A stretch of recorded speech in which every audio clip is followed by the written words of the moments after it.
Hey everyone, and welcome to this explainer. I am absolutely thrilled to have you here today, mainly because we're tackling something that affects every single one of us. It doesn't matter if you're running a massive multinational corporation, managing a local startup, or, just trying to make sense of the economic forces shaping our everyday world. Today, we're unpacking the ultimate survival guide to navigating the wildly complex, highly unpredictable, and ever-shifting forces of the modern business environment. Let's dive in. Right off the bat, we've got to ground ourselves in this undeniable, slightly intimidating truth. Change is the only constant reality of our time. And honestly, that isn't just some catchy motivational phrase. It is the fundamental, absolute rule of business survival. Think about it. Every single day, new variables pop up. We're talking shifting consumer habits, sudden economic downturns, literally incredible leaps in technology. These daily shifts force management teams to adapt constantly. If your business just stands still, well, you fail. Surviving in a competitive environment means you have to master the art of adaptation. So here is our roadmap for today. We're going to start by exploring the reality of change, zoom into the core microenvironment, step out into the immediate market environment, tackle the massive, uncontrollable macro environment, and finally, look at how to actually scan for opportunities and threats. All right, Section 1, the reality of change and mapping the environment. To survive all this relentless change we were just talking about, a business desperately needs a reliable map. I like to think of the business environment as three concentric circles, kind of like a giant target. At the very center, the bullseye, you have the business itself, which we call the microenvironment. Wrapping directly around that is the market environment. And then, enclosing the whole shebang, acting as the ultimate boundary, is the macro environment. Every single decision a business makes ripples outward through these three distinct layers. Moving right along to Section 2, the core microenvironment, or as I like to think of it, total control. The reason we start right at the center is pretty simple. This is the one single area where management actually calls all the shots. Inside this core, a business has total, utter authority over three key variables. First up, management sets the vision, mission, and objectives, basically the ultimate destination of the company. Next, they control the organizational functions, which is just a fancy way of saying how marketing, finance, and operations actually work together day to day. And finally, they control their resources. That means managing human capital, financial investments, and the technical know-how of the team. This right here is a company's bedrock foundation, entirely built and directed from the inside. But, and there is always a but, here's where the story gets really intense. As incredibly strong as that internal control is, the exact second we step outside the front doors of the business, everything changes.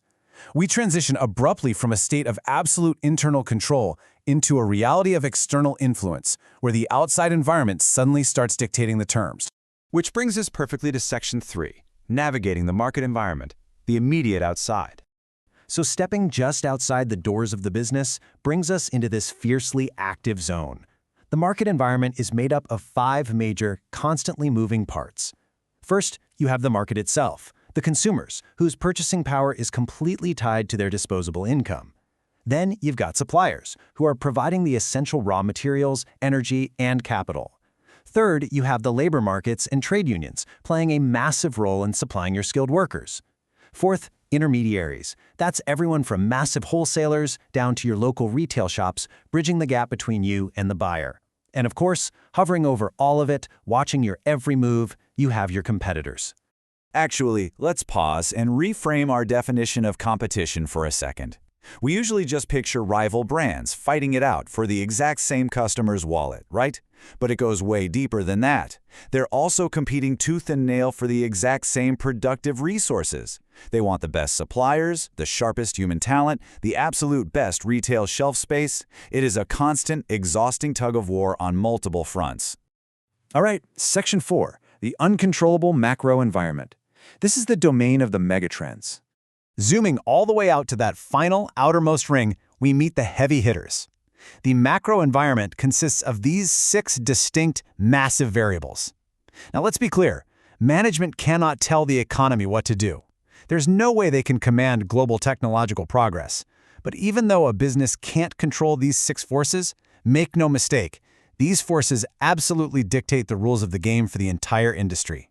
Let's break a few of these down, starting with tech and the economy. A single sudden leap in R&D, say some wild innovation in medical or water technology, can literally render a company's core product completely obsolete overnight. Poof, gone. And economically, well, shifts in inflation, interest rates, or fiscal policy instantly impact how much cash consumers actually have to spend. And obviously, that directly impacts your core business's bottom line. And it's not just money and gadgets. Even subtle long-term shifts create major waves. Look at social and physical forces. Changing demographics or a big wave of urbanization means businesses have to radically adapt how they market themselves. Meanwhile, massive physical concerns, think the rising cost of energy, the fallout from pollution, climate change, and scarce natural resources, can entirely upend and disrupt a company's entire supply chain. Finally, we've got the institutional and international forces. Look, governments are always going to intervene through legislation, taxes, tariffs, and labor laws. They establish the exact legal sandbox a business has to play in. And thanks to globalization, the edges of that sandbox aren't just local anymore. An international event on the other side of the planet can present a sudden, terrifying global threat or an incredible, game-changing new market opportunity. When you step back, all of these forces pull together into this beautifully complex, completely interconnected flowing system.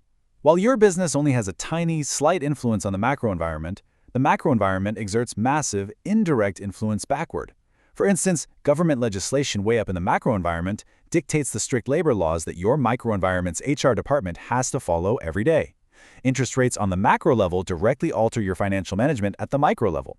It's all connected, constantly flowing. And that brings us to our final stretch, Section 5, Opportunities, Threats, and Scanning. Basically, your business radar.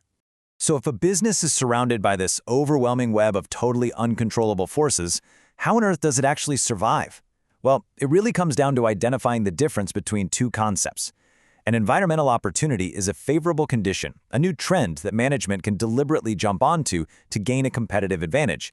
An environmental threat, on the other hand, is the exact opposite. It's an unfavorable condition out there that, if you ignore it, will inevitably lead to the absolute failure of your product, your service, or even your entire business.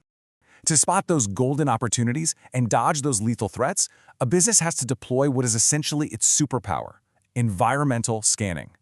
Literally, it's a business radar system. It is the active, highly deliberate process of measuring, projecting, and evaluating changes across all those environmental variables we just spent time mapping out.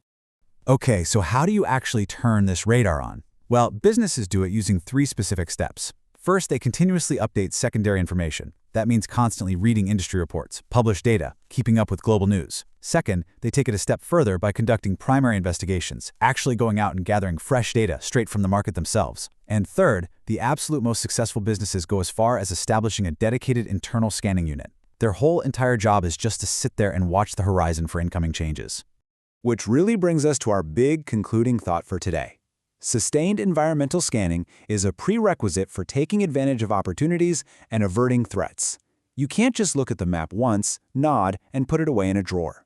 Because the business and its environment depend on each other so heavily, adapting your organization to continuous change is the only true way to guarantee long-term success. I want to leave you with this final, pretty crucial question. Look closely at the core of your own organization. Step out into your market and look way up at those massive macro trends. Is your business ready to adapt to the next big change?